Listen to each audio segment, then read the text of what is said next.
You ask Tiger to solve. This deals with linear equations with one unknown. The final result is b equals 17/6.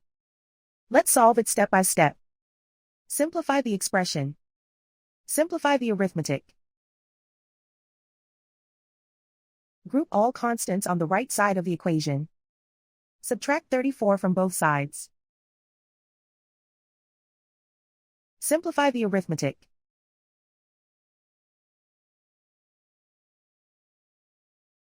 Isolate the b. Divide both sides by -12.